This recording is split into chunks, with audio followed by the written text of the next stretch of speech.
Hello, everybody.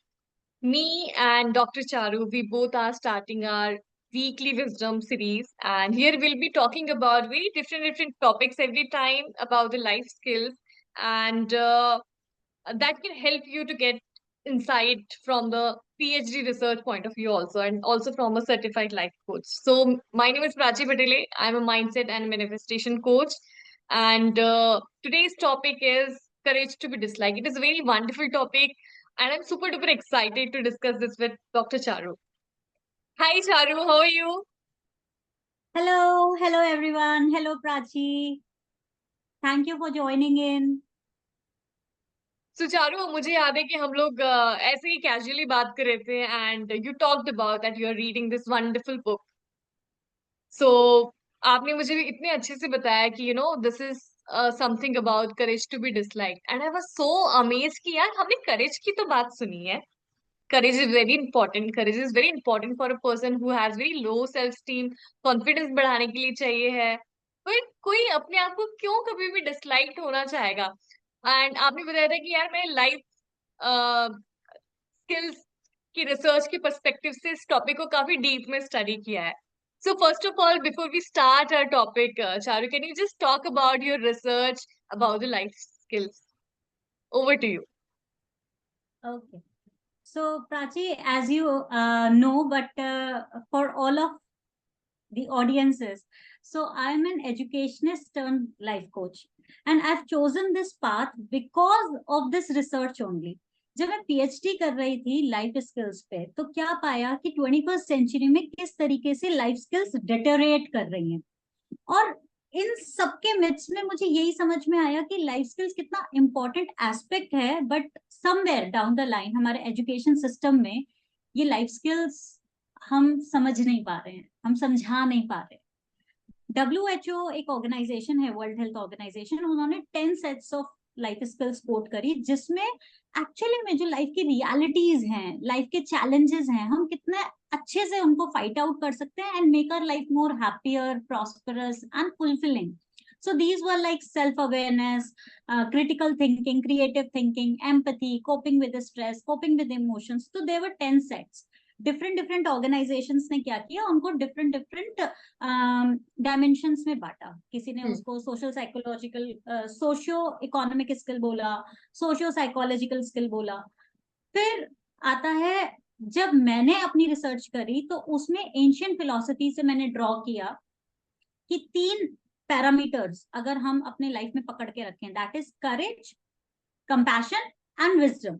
इन 3 parameters को अगर हम देखें, डायमेंशंस को, ये हमारा सारा एस्पेक्ट कवर कर लेते हैं जो इंपॉर्टेंट लाइफ स्किल्स हैं हमारी लाइफ में to lead the happier and prosperous life.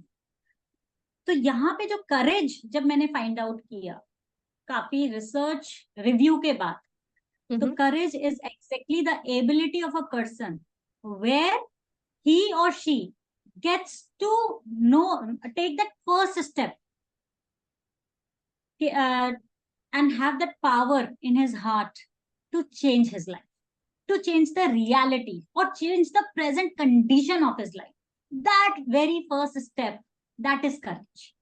और जहां आपको ये भी पता हो ना, what are your weaknesses, what are your strengths, what are your, how you are feeling about anything, and how that daring attitude, no.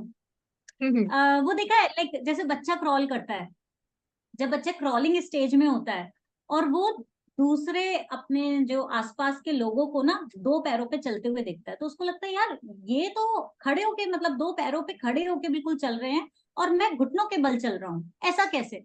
तो दैट टाइम ही took that first courageous step to make that decision कि मुझे भी खड़े होके चलना है. और वो क्रॉलिंग स्टेज से लेके वॉकिंग स्टेज तक वो सारा पाथ है करेज का, जहां वो कभी बेड पकड़ के, कभी स्टूल की सहायता से वो खड़े होने की कोशिश करता है, और फिर चलने की, और फिर दौड़ने की. तो जब भी हम अपनी लाइफ में ना ग्रोथ और डेवलपमेंट की तरफ देखेंगे, उसके लिए हमें करेज चाहिए. तो this is one very core life skill topic जो शायद हम सबको बहुत अच्छी तरह समझ में आना चाहिए. Now coming to this aspect when we were discussing कि करेज टू बी डिसलाइक्ड, अरे ये अब कौन सा करेज आ गया। तो And तो moreover, Charu, बहुत interestingly means like I also gave a lot of thought about it कि कोई क्यों चाहेगा, you know, we are born and brought up like कि हमें सारे लोग पसंद करें, है ना, and we have this people pleasing वाला attitude. So in what situation somebody will feel और उसको वो वाली courage की जरूरत पड़ेगी कि यार, you know, I wanted to be have this kind of courage कि यार मैं ये डील कर पाऊँ. So वो क्या सिचुएशंस होंगी राइट, और ये किस टाइप का करेज है? आप, over to you. Actually actually this particular topic ये जो आया है ये इस किताब में से ही आया है, the courage to be disliked. So when I just saw this book, तो this attracted me, this title attracted me, यार ये कौन सा करेज है? करेज तो सुना है लेकिन करेज टू बी डिसलाइक तो सुना ही नहीं है. So this book is been written by two Japanese author, Ichiro Kishimi and Fumitake Koga. So here ये जो एक फिलोसोफर है इचिरो, इन्होंने जो प्रिंसिपल्स ऑफ एल्फ्रेड एडलर, एक ऑस्ट्रियन साइकोलॉजिस्ट थे, उनके प्रिंसिपल्स बहुत डीपली पढ़े और ये फाइंड आउट किया कि यार लाइफ में ना अल्टीमेटली हमें एक रियल हैप्पीनेस चाहिए.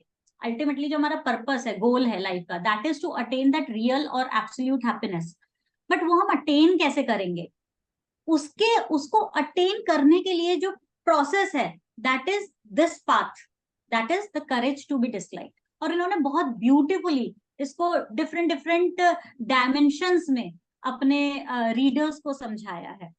एंड इसमें और मैं आपको जैसे अगर बताऊं तो इन्होंने एक परसेप्शन दिया है लाइफ का, कैसे हम लाइफ को देखते हैं, and it is too awesome.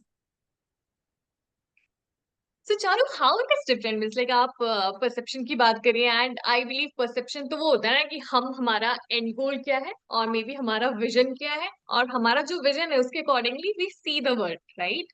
So it's like the नजरिया कि यार हमको कौन सी चीज चाहिए, and when we want so it is associated all the time with your goal and desires. So एक ही परसेप्शन मुझे समझ में आता है. So is it the same thing you are also talking about as a part of this reading? Actually Prachi, जो आपने बोला ना परसेप्शन, वो एक ऑर्डिनरली लैंग्वेज में तो हम समझ सकते हैं कि ठीक है, हमें देखने का नजरिया, किसी भी चीज को देखने का नजरिया. लेकिन हम्म. ऑथर ने ना इसको एक बहुत ब्यूटीफुली फॉर्म में हमें एक्सप्लेन किया. उन्होंने एक एग्जांपल दिया वेल वाटर का, कुएं का पानी.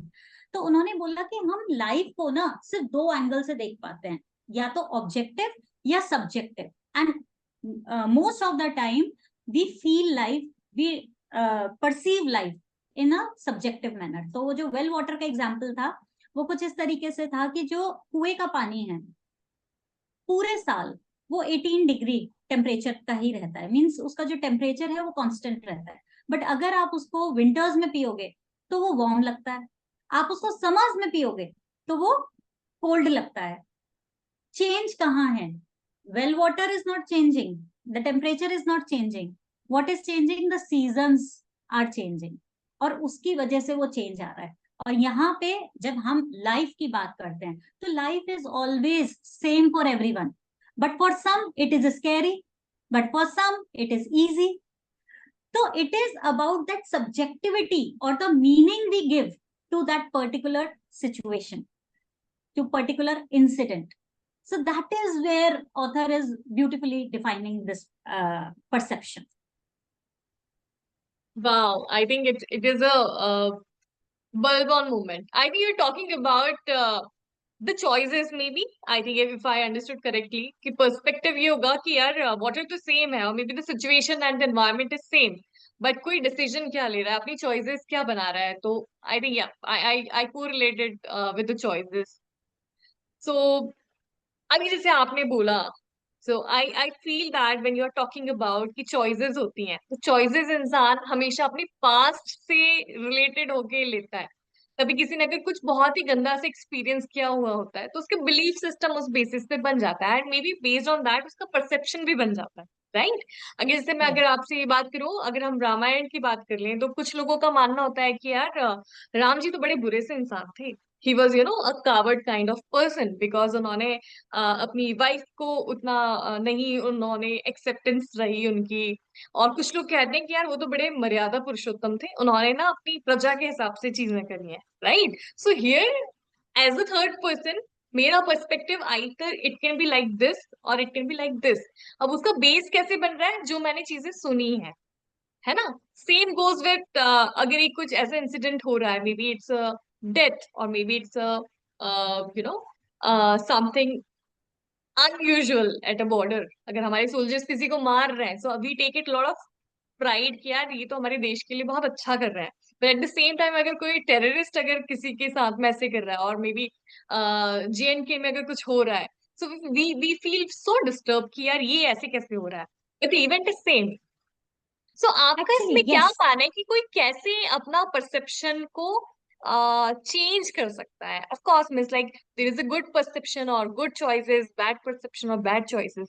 सो वो क्या मेंटल स्टेट होती है जो आपकी रिसर्च के हिसाब से, और may be from your authors point of view, अगर आप एक्सप्लेन करें कि वो क्या होता है जिससे इंसान ये सारी चीजें ट्रिगर करता है और उसकी एक फाउंडेशन बनती है इन सब चीजों की, चॉइसेस की, परसेप्शंस की। बहुत ब्यूटीफुल क्वेश्चन है प्राची, बिकॉज जब मैं बुक रीड कर रही थी तो एक बहुत इंपॉर्टेंट और बहुत अमेजिंग कॉन्सेप्ट ऑथर ने हमें दिया, and that is the concept of etiology and teleology. अब देखा समझा समझ में नहीं आया ये एक्चुअली में है क्या, बट जब डीप रीडिंग मे करी बी तब समझ में जापानीज आया कि टर्मिनोलॉजी है। I don't know. Yeah, difficult to so understand. Yeah. या तो जब हम चॉइसेस की बात कर रहे हैं ना, कि चॉइस है आपके पास और आपका एक परसेप्शन है, एक सब्जेक्टिविटी है उस पर्टिकुलर इंसिडेंट में, because of the experiences you had in your life. तो अगर एटियोलॉजी की तरफ से वो बोलते हैं हमारा कोई भी जो एक्शन है, when it is based on etiology, that means our action is entirely focused, based when we are looking at the situation from the eyes of our past, Hmm. and it is somewhere we are stucking ourselves. It's somewhere coming from the fixed mindset. But teleology is something when to any incident, we are actually looking that incident from the eyes of a purpose, and the purpose Hmm. is lying in the future. तो उन्होंने ये बताया कि it's now again the choice, either you remain in the etiology part of your mind, कि आप पीछे से ही देखते रहो कि पीछे ऐसा हुआ था, फिर मेरे साथ ऐसा हुआ था, तो पीछे के अकॉर्डिंग आगे की चॉइसेस बनाओ, या अपने पर्पस को देखते हुए अकॉर्डिंगली चॉइसेस बनाओ। तो यहाँ पे हम कह सकते हैं चॉइस करनी है तो पास्ट के अकॉर्डिंग करोगे या फ्यूचर के अकॉर्डिंग करोगे, and that actually changes the entire story of our life. Yep.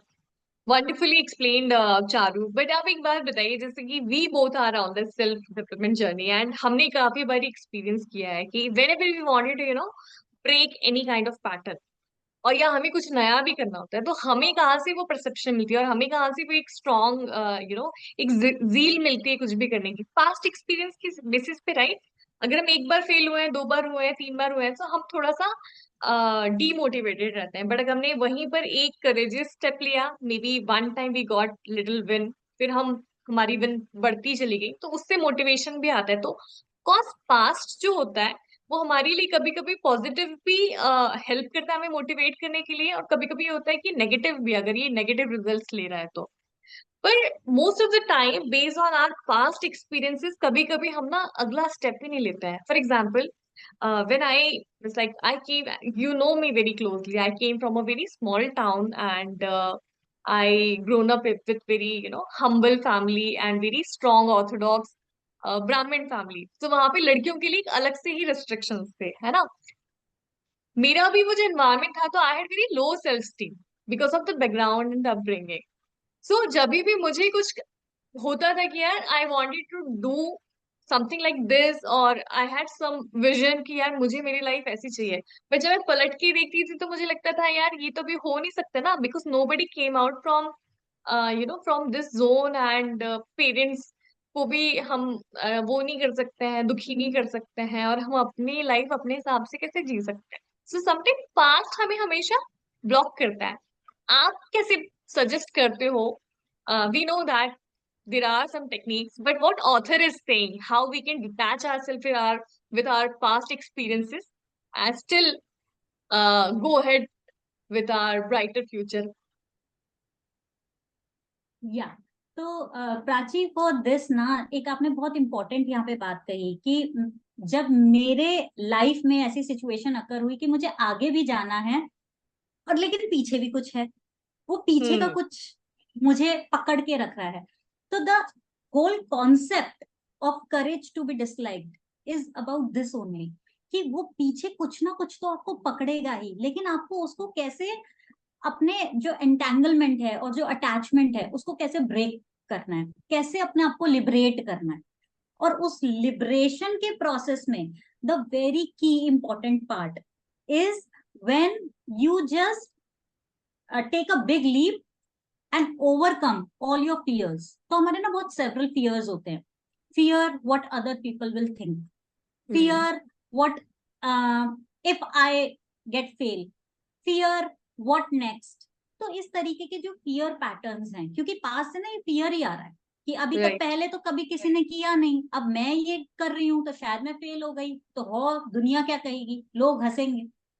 But अगर हम उसी एग्जाम्पल पे दोबारा पीछे जाएं, जब एक बच्चा क्रॉलिंग स्टेज से वॉकिंग स्टेज पे आता है, तो जब वो एक स्टैंड अलोन स्पिरिट के साथ जब खड़ा होता है ना, किसी चीज एक सपोर्ट लेके और कोशिश करता है, वो कम से कम कितनी बार गिरता होगा? 4 बार, 5 बार, 10 बार खड़ा होता होगा, गिरता होगा। लेकिन उस टाइम ना उसके दिमाग में ये बात नहीं होती कि हाय कौन मुझे देख रहा है, हाय किसने हंसा मेरे ऊपर। उसके दिमाग में ये बात नहीं होती। उसके दिमाग में सिर्फ एक जील होती है, to change his reality, to change his present. And उसके दिमाग में एक विजन होता है कि my future is like this, that I am also walking gently like other people in my environment. तो इसी तरीके से ना, जब हम इस सिचुएशन को करेज टू बी डिसलाइक में, सबसे पहला पाथवे है when you liberate yourself from all the fears you have. जब हम चाइल्डहुड से टुवर्ड्स अडल्टहुड जाते हैं, ये सारी कंडीशनिंग तभी आती है। What other people is talking about me, what people other people is saying, what the path I am choosing for my self. और इसी से लिबरेशन, लिबरेशन के बाद दैट फ्लावरी लाइफ। और दूसरा बहुत इंपॉर्टेंट एस्पेक्ट है when your why you are, whatever you are desiring, why you are desiring and why you are walking that path for your future. If your why is pretty strong, your intention behind is pretty strong, then all these things will be trivial, बहुत छोटे दिखाई देंगे। जैसे आपकी तो life एक बहुत बड़ा एग्जाम्पल है प्राची, कि कहाँ से आपने स्टार्ट करी अपनी जर्नी और अब आप आज कहाँ पर हो। तो ये जो डिफरेंस है, ये जो एक आपने जर्नी अकम्प्लिश करी है, it is all because you liberated your self first from the fears and second from the very strong intention that why you are doing what you are doing. तो I think these two, and author ने भी इसको different different chapters में different different तरीके से हम explain किया है। Amazing, Charu. But I know you personally, and I know you that you are very much means like you were doing something else, and it's not easy to be a life coach. इसमें बहुत process लगती है initially.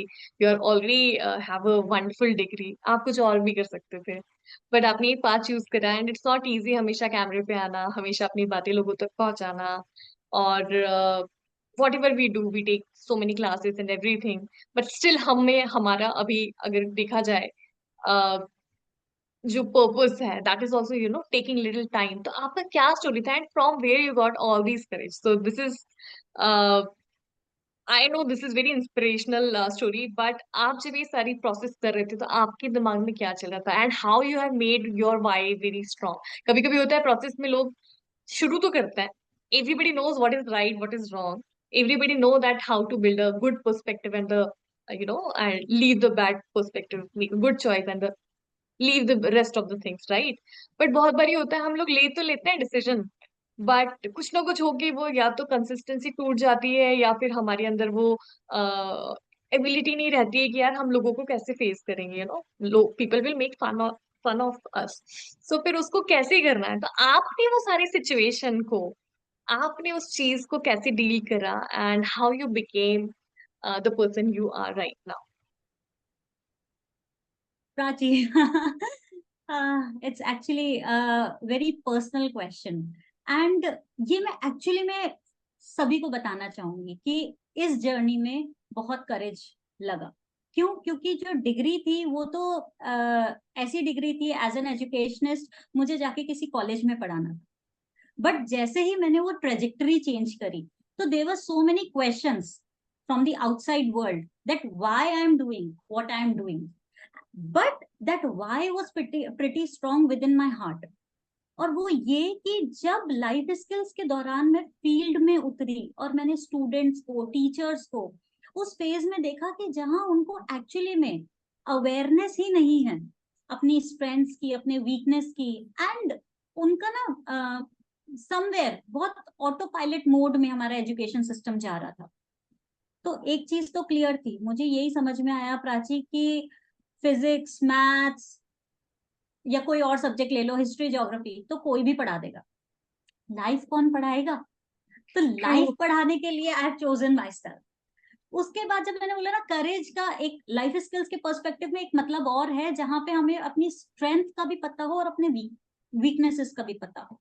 तो मेरी strength मुझे पता थी, that that ability to understand life better, that ability to understand the person in front of me better, the ability to understand my emotions better, the ability to understand other person's emotion better। तो strength तो clear थी। अब आती है बात weakness की। तो weakness भी मुझे पता थी कि it's very very difficult for me to do all the processes which is needed, that is coming in front of the camera or showing myself social presence। तो वो सबसे ज्यादा डिफिकल्ट फेज था। But when you keep on going, उसमें again the why was strong कि I was actually, मुझे वो life skills को प्रमोट करना था या मुझे एनहांस करना था सोसाइटी में, मुझे इम्पैक्ट क्रिएट करना था। तो ये छोटे छोटे न्यूएंसेस जो वीक पॉइंट्स होते हैं हमारे अंदर, हम उनको ओवरकम कर सकते हैं। तो क्या था, बस थोड़ा सा यही तो था ना कि बेटा, इंस्टा पे अकाउंट कैसे बनाते हैं प्लीज बता दे मुझे, फेसबुक पे कैसे बनाते हैं कोई प्लीज बता दो मुझे। सीख लिया, जो नहीं आया वो सीख लिया। और जो थोड़ा ट्रिकी था, that fear what other people will say, पता नहीं क्या कर रही है, करना क्या चाहती है ये लाइफ में, 5 साल पीएचडी में बर्बाद क्यों करे फिर अगर यही करना था तो there were so many questions I was juggling. But yes, again मुझे मेरा वाई पता था, तो दूसरे को एक्सप्लेन करना वाज नॉट नीडेड। और जब वो नीड ही मेरी खत्म हो गई एक्सप्लेनेशन की, वहां से एक्चुअली में द वे ओपन्स अप। तो I think this was my journey, and मैं इसको ऐसे ही एक्सप्लेन कर पाऊंगी। Very inspiring story Charu, and I am blessed कि आपने वो एजुकेशनलिस्ट वाला पार्ट नहीं चूज किया, अदरवाइज हम नहीं मिलते and we could not have done this wonderful conversation here, और हमें करेज टू बी डिसलाइक नहीं पता होता। So Charu, we both have done lot of work on ourselves. अगर हम हमारा पास्ट देखें कि यार 3 years बैक और 4 years back we were a very different personality, right? अभी हम बहुत different personality, because we overcame all these fear of dislikeability की यार लोग क्या कहेंगे। But frankly speaking we know that how much hard work we put into it, and कितने लोग हमारी लाइफ से चले गए इस प्रोसेस में। सो कभी कभी जब अकेले बैठते तो ये फील होता है कि ये सब चीजें कर तो रहे हैं every single day when we do all these thing, we make reels, we record our podcast, और जो भी हम लोग कुछ करते हैं, कभी कभी ये थॉट आता है जरूर कि यार हम ये सब कुछ कर रहे हैं, बट हमारे सारे जो जिनके साथ में हम बड़े हुए हैं, जिनके साथ में हमने टाइम स्पेंड किया है, but people are not understanding us, और I think we are not that much likeable now. So I know कि इतनी स्टोरी में, इतनी सारी चीजों में कुछ ना कुछ तो लोग जाएंगे, बट डू यू थिंक कि कभी एक ऐसा स्टेज आएगा where we can keep everybody around us happy, and हम अपना पर्पस भी सॉल्व कर पाए? नहीं प्राची, ऐसा कभी भी नहीं आएगा कि हम सभी लोगों को at single point of time हम प्लीज कर पाए और अपना पर्पस भी सॉल्व कर पाए। कहीं कुछ तो छूटेगा, या तो पर्पस छूटेगा या हमारा वो 100% पीपल प्लीजिंग एटीट्यूड छूटेगा। ऑथर ने ना इसको बहुत ब्यूटीफुली एक्सप्लेन करा है कि हमें हमारे अंदर ना एक डिजायर होती है, desire for validation, desire for appreciation, Dzire for recognition. तो ये भी हमारी ही नीड है कि लोग हमें रिकॉग्नाइज करें, वैलिडेट करें एवरी टाइम, मीन्स हम उनको प्लीज करें और वो हमें रिकॉग्नाइज करें। तो इस नीड से बाहर निकलना इज लाइक आप अपने कंफर्ट जोन को ब्रेक करके बाहर निकल रहे हो। और इसमें दूसरा एस्पेक्ट ये है कि जो एक्चुअली में हमारे लिए वर्थ इट लोग हैं, या जो हमें समझेंगे, हमारी जर्नी को समझेंगे या अपलॉड करेंगे फ्रॉम आवर बैक, वो इवेंचुअली हमारे पास आ जाएंगे। It's just a matter of time, क्योंकि when we are in the process of like making so many things for ourselves और to create that impact in the world, कुछ time के लिए वो आइसोलेशन वाला जो फेज है ना हमारा, उससे हमें गो थ्रू करना पड़ेगा।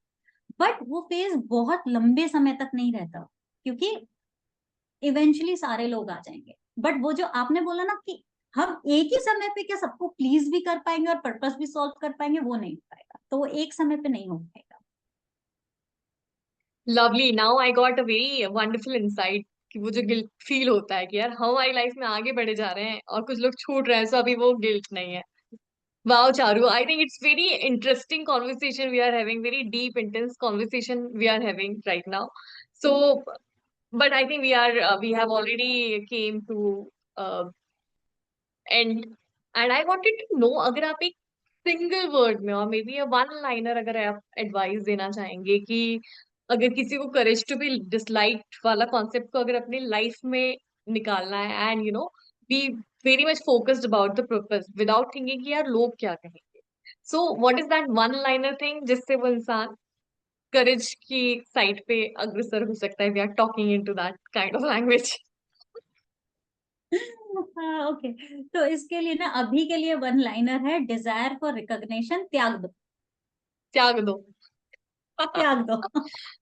हाँ, इसको एक्सप्लेन हम प्लीज। इवन इसको हम नेक्स्ट एपिसोड में बहुत बहुत अच्छे से इलेबोरेट करके समझाएंगे, जहां पे हाँ। डिफरेंट डिफरेंट फैक्टर्स हैं जिसको हमें एक्चुअली अपनी लाइफ में उतारना होगा। बट वंस अगर हमें ये डिजायर फॉर रिकॉग्निशन से अगर हम लिबरेट हो गए, then it is more and more very easy for us to take that step and to gain that power in our hands to change the world even. Wonderful wonderful. तो Charu, I think अब हमें next episode जल्दी करना पड़ेगा because I am super excited to know about this power of recognition जो भी आप बोल रहे हैं और ऑथर क्या बोल रहे हैं इस बुक में। So thank you so much for coming and sharing all your knowledge about this topic courage to be dislike. Very interesting, very deep conversation I had. मैंने तो बहुत मजा किया। Hope you also enjoyed and Yes, Prachi, I मिल रहे हैं truly ना enjoyed. Next topic के लिए? बिल्कुल मिल रहे हैं, बिल्कुल मिल रहे हैं। और आप सब व्यूअर्स के लिए ये बहुत इंपॉर्टेंट पार्ट है कि जितना सुना, कुछ समझ में आया होगा, कुछ नहीं भी आया होगा, लेकिन एक की टेक अवे लेके अपनी लाइफ में उतार लेना, और उसके बाद the transformation will start to happen. तो दिस इज वेरी इंपॉर्टेंट। तो बॉटम सुनना। लाइन आज की अगर आप कंक्लूड करेंगे वन लाइन में जो भी अभी तक हम लोगों ने डिस्कस किया Charu, as per my understanding हमने जो भी डिस्कस किया उसका बॉटम लाइन ये है कि बेशरम बन जाओ। And if people are not liking you, कोई बात नहीं है, आप अपना एक गोल डिसाइड करो एंड गो टूवर्ड्स इट। ज्यादा नहीं सोचना है कि how people are pursuing you. अब जब सही टाइम आएगा, सही एनर्जी आएगी, so they will come back in to your life. Over to you Charu, how you would? Done done, exactly ऐसे ही करना है। अब बेशरम थोड़ा सा नेगेटिव वर्ड हो गया, बट हाँ, वो जो नीड है उसको खत्म हम्म। कर दो। उस नीड को खत्म कर दो कि लोग मुझे समझे या लोग हम्म। मुझे अप्रिशिएट करें, रिकॉग्नाइज करें। और अपने फियर्स, वही बच्चे वाला एग्जाम्पल है सारा, खेल वहीं से स्टार्ट हुआ है, वहीं तक जाना है। वो जो सोसाइटी कंडीशनिंग है उसको थोड़ा हटाना है।